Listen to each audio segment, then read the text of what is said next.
It was just another manic Monday in the NHL, and if you didn't know, that song was actually written by Prince. The NHL's trade deadline has come and gone, the Leafs making a few moves, including trading for a hometown kid.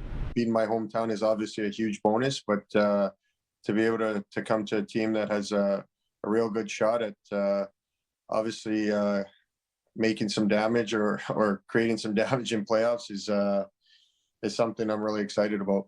The Leafs got the defenseman, who's from Toronto, and forward Colin Blackwell from the Seattle Kraken in exchange for a second-round selection in both the 2022 and 2023 NHL draft and a third-round selection in the 2024 draft. I'm looking forward to just finding my spot in the group. And when you have a deep decor, it really can translate into success. And you see it every year in playoffs, and I think we have that. He's still a very quality player in the league. And then secondly, just his competitiveness and the way he defends and his ability to play against good players still and play both special teams and be versatile was really important to us. So we're excited about that. All the subjective leadership experience, competitive stuff is important, but first and foremost, we brought him in because we think he's a very good player and going to help us a lot as a hockey team. They also traded defenseman Travis Dermott to the Canucks for a third-round pick in next year's draft. We have some of the top players in the league on our team every night, and those guys have become more and more competitive. They become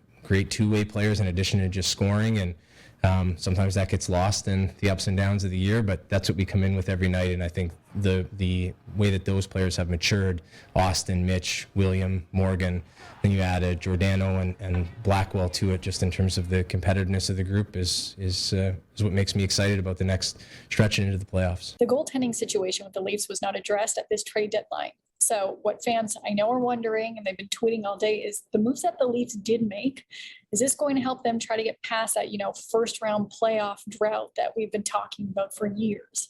I look at it to say, do they have a puncher's chance? Absolutely they do.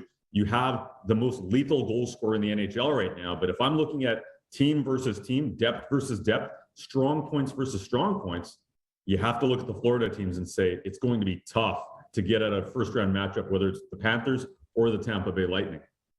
The Leafs' next game is this Wednesday here at the Scotiabank Arena, where Mark is hoping to make his hometown debut with the Toronto Maple Leafs. For City News, I'm Lindsay Dunn.